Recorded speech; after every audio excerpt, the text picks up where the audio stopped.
இன்னைக்கு தோட்டத்தில் ஒரு குட்டி குட்டி அறுவடை பற்றி தான் உங்ககிட்ட ஷேர் பண்ண போகிறேன். கேட்டை திறந்து உள்ளே போனோடனே பார்த்தா தாய்வான் பிங்க் கொய்யா அவ்வளோ அழகாக காய்ச்சிருந்தது. போன முறை விட்டு வச்ச காயெல்லாம் இந்த முறை நல்லா பெருசாகிடுச்சு. அதில் ஒரு காய் மட்டும் நல்லா பெருசாக இருந்தது, அதை பறிச்சிட்டேன்.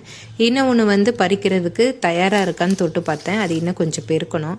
இது சைஸு சின்னதாக இருக்குது, இருந்தாலுமே கலர்லாம் சேஞ்ச் ஆகிருக்கு. அதனால் நான் இன்றைக்கி அதையுமே கட் பண்ணிக்கிறேன்.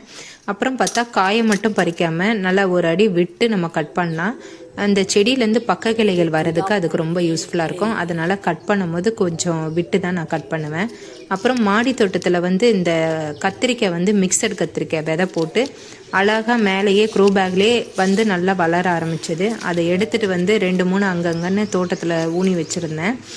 அவ்வளோ அழகாக வளர்ந்துருச்சு. இது நான் இதை கவனிக்காமல் விட்டுட்டேன். பார்த்தா அடியில் காய்ச்சிருந்தது. இது நீல கலர் கத்திரிக்காய், நல்லா குண்டு கத்திரிக்காய். நல்ல